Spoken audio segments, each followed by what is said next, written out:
ጥርጥር አይኖረውም።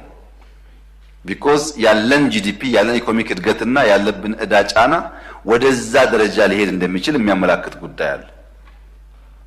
ይሄን ኮመርሻል ሎን ብድር ሳንወስድ የቀደመውን ስሁት የብድር ስርዓት ለማሻሻል ለመቀየር ከዓለም ጋር ስንደራደር ስራዎቻችን ግን ምን ላይ ነበሩ የተባለ እንደሆነ ክቡራትና ክቡራን ህዳሴን ካለ አንድ ብር እርዳታ ካለ አንድ ብር ብድር ያሳካ መንግስትና ህዝብ ፕሮጀክት አይሰራም ሊባልማ አይችልም። ግፍ ነው።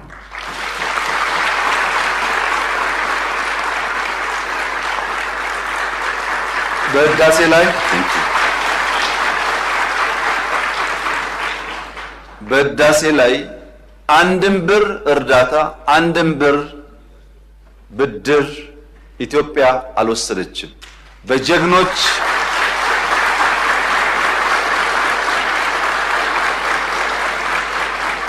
በጀግኖች ኢትዮጵያውያን ቁርጠኛ አቋም በሀገር ውስጥም በሀገር ውጭ ያሉም ኢትዮጵያውያን በቁርጠኝነት ጨክነው በጋራ ቆመው ስለሰሩ የተከወነ ፕሮጀክት ነው።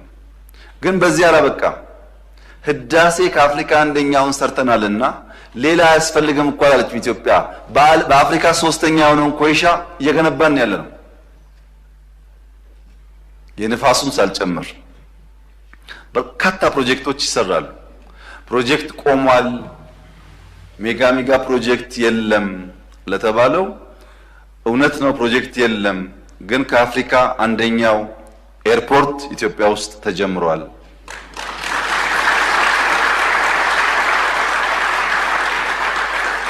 እንደዚህ ያለ ፕሮጀክት ኢትዮጵያ አስባም ሰርታም አታውቅም። እውነት ነው ፕሮጀክት ቀንሷል፣ ግን የማዳበሪያ ፋብሪካ ኢትዮጵያ ውስጥ ተጀምሯል።